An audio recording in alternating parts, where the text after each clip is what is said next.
आज हम लोग तीसरी कक्षा योग की प्रस्तुत करने जा रहे हैं।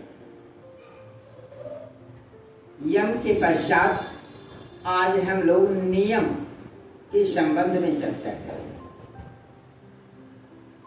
यम से अपने शरीर को योगाभ्यास योग साधना हेतु तैयार करके फिर हम स्वयं ही नियम का पालन करने पर जुड़ते हैं। नियम का पालन हम इस प्रकार से सर्वप्रथम अपने शरीर को बिल्कुल खाली रखना अत्यंत आवश्यक है।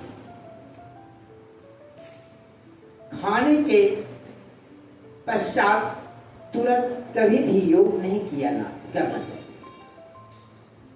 योग अभ्यास करने के लिए सबसे पहला समय सबसे सुंदर समय प्रातः काल का होता है, जो अत्यंत पूर्ण रूप से विश्राम शरीर को प्राप्त होता है। पेट भी खाली रहते हैं, शौच आदि क्रिया से निवृत्त होकर के योगाभ्यास करें। योगाभ्यास करने के पूर्व ही पहले मंथन कर लें कि हम पूर्ण रूप से अपने आप को तैयार कर पाए हैं या नहीं। तो फिर रुक करके अपने शरीर को पहले तैयार करना जरूरी है। अल्पाहारी भोजन बनना जरूरी है। स्वस्थ और पौष्टिक आहार करना भी जरूरी है। इस प्रकार से हम अपने शरीर को तैयार करके तब योगाभ्यास करें। योगाभ्यास में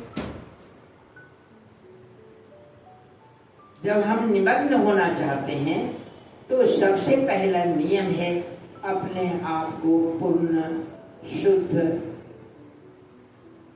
शांत और सक्षम हो जाना जरूरी है। हमारे अंदर में किसी प्रकार की ऐसी कमी नहीं हो, हम ऐसे ग्रस्तावस्था में नहीं रहें, ऐसे थकान अवस्था में नहीं रहें कि हम योग ठीक से प्रदर्शन न कर पाए, अभ्यास न कर पाए।